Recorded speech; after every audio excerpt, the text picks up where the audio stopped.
ngibonga amandla kaNkulunkulu ukuthi ngibe kuma-shows awu-2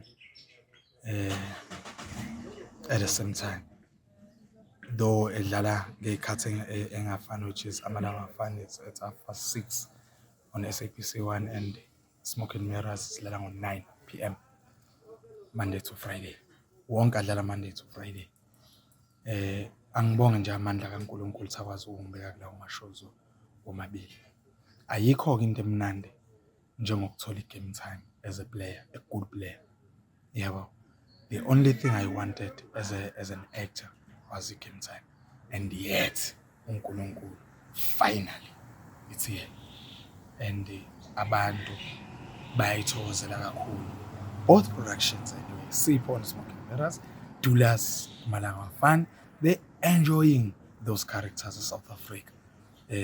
I'm grateful kakhulu kuNkulunkulu, ngiyacela ukuthi andise bese kuyavela nakwabanye abaphi nabo. Ngiyakhuleka kakhulu because ithalente uNkulunkulu angiphe lona. I believe ukuthi aliqhamuki kumina, whatever I do even on screen ayiqhamuki kumina, kuyingelosi efaka uNkulunkulu kumina ngaphakathi ukuze abantu begcine bebona lokho abakubonayo, of which is bakuthokozela kakhulu. Funny is I don't have an agent. I always tell people, bengibuze, who's your agent?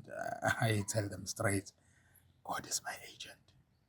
Yeah, and he's doing very well. Ngiyabonga kakhulu, akaqhubeke kube kuhle njalo.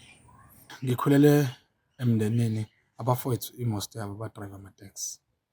So uma be-drive ama-taxi benginakho ukubavakashela erenki. Ngiyohlala nje nabo kwaphela, obvious abafowethu. But in a way mina, I was preparing myself ngokubona kwami. uNkulunkulu wayethi ziprepare because one day ngiyokunikeza uDulas, of which I have a clear understanding about imboni yamatekisi. The way I portray uDulas,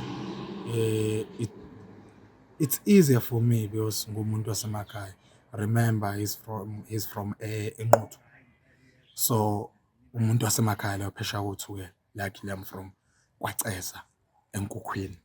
Yes, nginekhaya Nongoma, nginekhaya uLundi phesha koThukela, of which neNquthu phesha koThukela. Most of us sikhuluma ilanguage efanayo when it comes to isiZulu, pure Zulu language.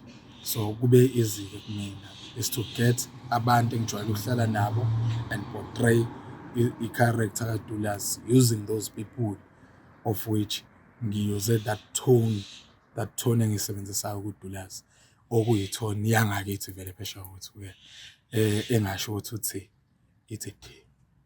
Yeah, ile.